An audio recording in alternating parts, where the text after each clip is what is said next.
in this one, I want to talk about your maintenance calories. Now, that word gets thrown around a lot, but what does it actually mean? Okay. Well, your maintenance calories means the number of calories you should consume to maintain your body weight. Okay. Now, understand that this is not a set figure. It fluctuates every day depending on what your diet is like, what your exercise is like, how your lean body mass changes, ton of stuff. But on average, you have a maintenance number of calories. Okay.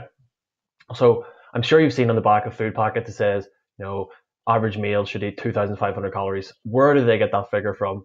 Okay, they get that figure from the fact that the average meal burns around 2,500 calories. Okay, so therefore, to maintain his body weight, he should be consuming that. Okay, you don't want to consume more. Obviously, you don't want to consume less. Generally speaking. Okay, so what where do those 2,500 calories come from?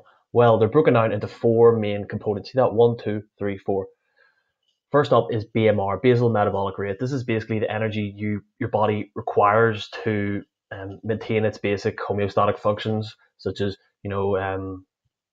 organ function, your maintenance to breathe, just allowing you to stay conscious. Okay, and they measure this by lying in bed, completely still, without any food in your system. Okay, so it's around 60% of your total daily energy expenditure.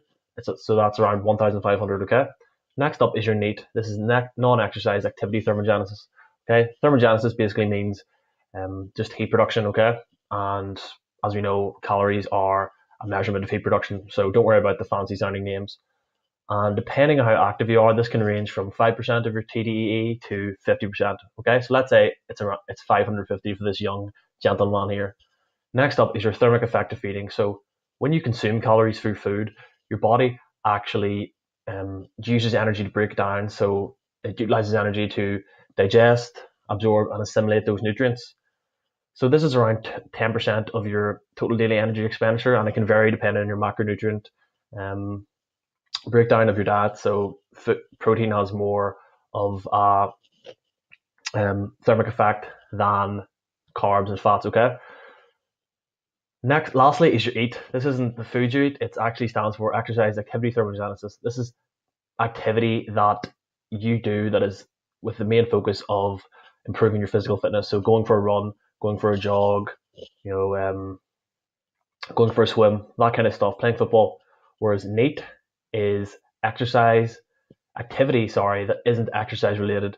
So my hand movements right now, that's NEAT. Me, walking up the stairs and work, that is also NEAT. Me driving the car, that's also NEAT. So NEAT is the activity you do that isn't specifically focused on improving your physical fitness. Okay.